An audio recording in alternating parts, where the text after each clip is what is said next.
కావాలి అనుకుంటది. And next ఈ yellow colour shirt అతను మంచిగా అనిపించాడు. ఎందుకంటే ఈ టాలెంట్ ఏంటంటే ఫస్ట్ నుంచి లాస్ట్ వరకు మన క్యారెక్టర్ ఏందో అది కరెక్ట్ గా ఉండాలండి. అది నాకు ఈ పర్సన్ ఒకటి మంచిగా అనిపించింది. కానీ నాకు మరొక పల్లె ప్రశాంత్ లాగా అనిపించింది ఈ అమ్మాయి. గ్రీన్ కలర్ టవల్ వేసుకొని కండు వేసుకొని కనిపించింది. నాకైతే మరో పల్లె ప్రశాంత్ అనిపించింది. దానికి నవదీప్ గ్రీన్ ఇచ్చాడు. నాకైతే ఏదో పల్లె ప్రశాంత్ అనిపించింది. జస్ట్ ఎమోషన్ సెంటిమెంట్ పండుతుంది. నేను నెక్స్ట్ గ్రీన్ కలర్ శారీలో ఒక అమ్మాయి బాగుంది.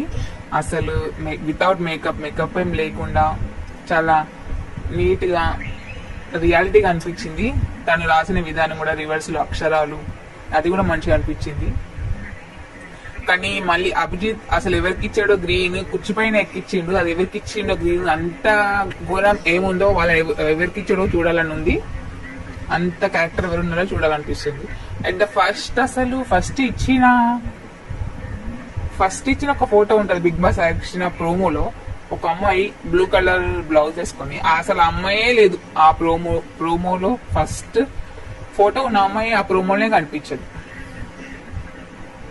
అండ్ నెక్స్ట్ ఇంకొక అతను వస్తాడు. ఏంటి కథలు చెప్పేవారు ఉంటారు కదా, కథలు చెప్పేవారు. అలా అనిపించింది అతన్ని చూస్తే. నడుస్తాడు. దీన్ని చూసి మేము మరి బిగ్ బాస్ పంపించాలని శ్రీముఖ్ అంటది. నాకు కూడా అదే అనిపించింది.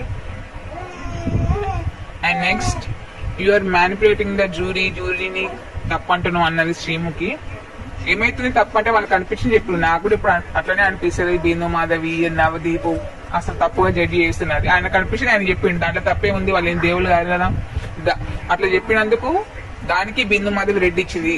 అంటే ఆమెను పొగడనందుకు అన్నా లేకపోతే ఆమె తిట్టినందుకు అన్నా రెడ్డి కూడా మసలు కరెక్ట్ కాదు. తనని రియాలిటీగా ఉంటే గ్రీన్ ఇచ్చి పంపించాలి. కానీ వాళ్ళని తిట్టినందుకు వాళ్ళే ఈగో హట్ అయినందుకు రెడ్ ఇవ్వకూడదు. అండ్ ఇంకొక red colour shirt person Abhijit ని 2 years మీరు కనిపించలేదు అని కరెక్ట్ గానే చెప్పాడు. దానికి కూడా అభిజిత్ హట్ రెడ్ ఇచ్చాడు. అది కూడా అసలు కరెక్ట్ కాదు, ట్రూ కాదు. ఇది నాకు అనిపించింది. ఏమైనా